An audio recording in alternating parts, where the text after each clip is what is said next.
Sometimes B tier things are actually S tier things. That's the case with some of these monsters. We're the Printing Brothers, and we've undertaken the challenge of 3D printing and painting every monster in the D&D Monster Manual. And we've now finished all of the B monsters. So now it's time to rank them.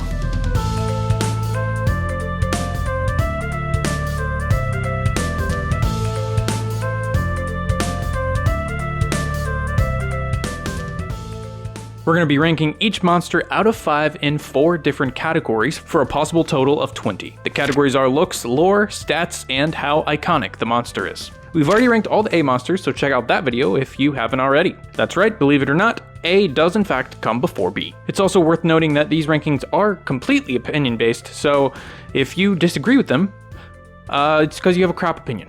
Now let's get ranking. First up, we have the Banshee. Banshees come from Irish folklore. In D&D, they are formed from the spirit of a female elf. Cursed with overwhelming beauty, banshees slowly wither away until they look like, well, banshees.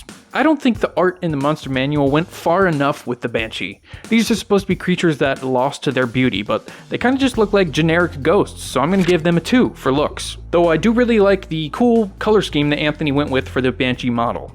The idea of a spirit elf so vain that is tethered to the place of their death is a cool one though, and a pretty classic trope, so I'm going to give it a 4 for lore.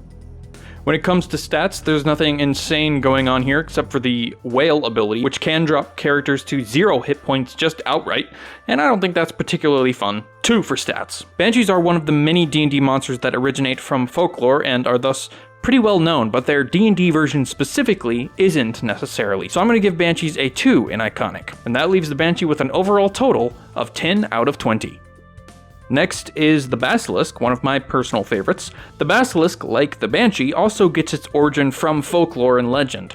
But I would say more people relate the Basilisk to D&D specifically than they do with the Banshee. A lot of people's first exposure to the Basilisk, including mine, came from the second Harry Potter, where it is a giant snake as opposed to a giant lizard like in D&D. I also vividly remember getting demolished by D&D basilisks quite often in Baldur's Gate 1. All this to say that I'm going to give them a 4 in iconic. As for its looks, it looks like an awesome giant monster. That's pretty much all there is to it. And it's done really well. The art for it in the Monster Manual uses a color scheme I don't usually associate with basilisks, but I really liked it and I actually used it for my basilisk model. 4 for looks. For lore, it sticks pretty close to the stereotypical lore for basilisks in general.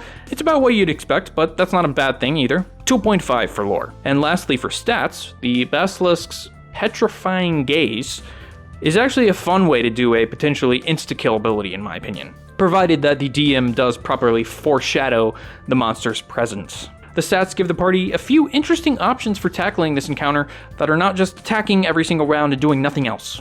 Great stat block, 4 in stats.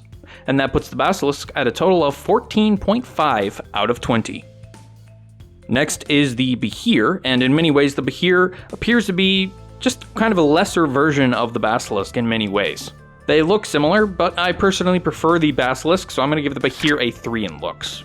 There isn't a ton of Beir lore. They were created by giants to help them face dragons, but for the most part, they are here to be a dragon-like encounter for a low-level party.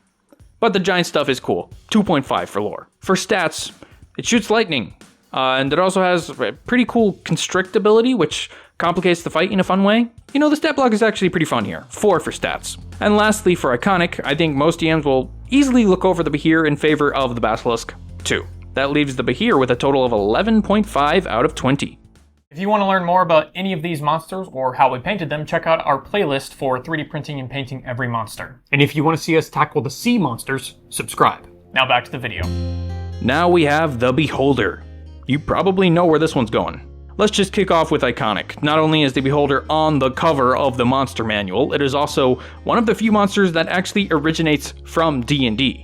Wizards of the Coast owns this monster. When you do see Beholders in other media, they are always modified in some way that makes them legally distinct from the D&D version. And on top of that, they're on the cover of the Monster Manual, so let's be real here, the Beholder is probably the most iconic D&D monster. The dragon is probably its only contender, but there's not a dragon on the cover of the Monster Manual. Well, the word dragon is on the cover, but in terms of art, the Beholder is on the cover. 5 for iconic. Now back up to the looks. This thing is disgustingly awesome. One of the coolest and most disturbing designs for a monster. We take this design for granted these days, I feel. I mean, we're just so used to it, I guess, but show a beholder to someone without any idea what it is, and they'll have some kind of reaction. The way its many eyes go in all directions from the larger center eye, and the way this nasty mass just floats.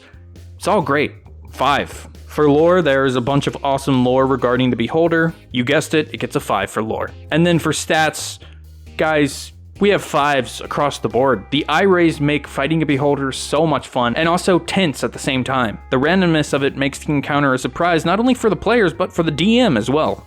Plus, the anti-magic cone coming from the beholder's center eye makes for an interesting positioning challenge for the party. I hope most of you expected this. I'm guessing you did. The beholder is our first monster to earn a perfect score with a total of 20 out of 20. And we'll go from the beholder to a relatively middle-of-the-road monster with the Blight. They look how you would expect a tree monster to look, just smaller. 3 for looks. It's fine. Lore for Blights is actually a lot more interesting than I thought it would be when I started to paint them.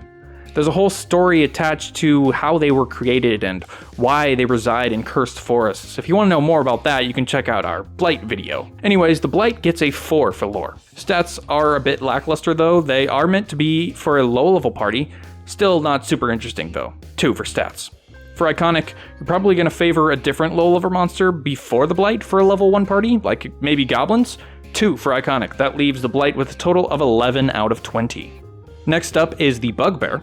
I personally think bugbears are kind of just a knockoff goblins, or even knockoff orcs, but they're not terrible at anything necessarily. I'm going to start off by giving them a 2 for looks. In the lore, they do tend to rule over goblins, often enslaving them when they come across each other. Other than that, I think bugbears would benefit from some kind of cool homebrew lore. 3 for lore. For stats, they are very generic, best used as an additional complication to an already existing encounter. 2. And for iconic, these things are actually pretty iconic when it comes to D&D. Not on the level of goblins, but still very notable. 4. 11 out of 20 for the Bugbear.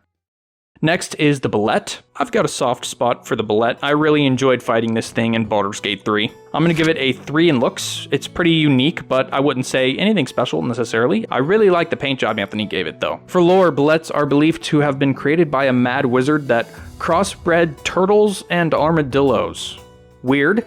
I think it would have been a lot cooler if they had doubled down on the whole mad wizard thing, maybe giving it a few magical properties, but, you know, it's still pretty interesting. 3 for lore. For stats, it does have a few different leap abilities that make it a pretty fun encounter, but nothing that specifically stands out. 3 for stats. And for iconic, the Blette is another D&D monster that is specific to D&D. It was apparently modeled after a cheap toy that Gary Gygax had, so that gives it some bonus points. I'm going to settle at 3.5 for iconic, which leaves the Blette with a total of 12.5 out of 20. And the last bee monster is the Bullywug.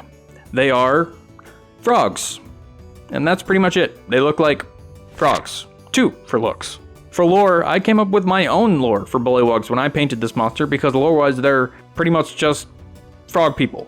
2. For stats, I do think they have more interesting abilities than your typical low-level monster, especially if you pair them with a giant frog. 3.5 for stats. I think they'd be more fun to fight than goblins or blights. As for iconic, I don't think they're iconic at all. Kuo-toa are far more popular and pretty similar. 1. That leaves the Bullywug with a total of 8.5 out of 20. Now let's take a look at the final rankings for the bee monsters. I think it's no surprise to anyone that the Beholder is currently number 1 with our first perfect score. Let me know in the comments which monster you think deserves a perfect score as well. And here is a listing of all of the monsters we have ranked so far, the A's and B's. Hope you enjoyed me ranking these monsters. Again, it's totally opinion based. And if you disagree with me, you are completely and utterly wrong. Thanks for watching. Subscribe if you want to see more. C's are up next.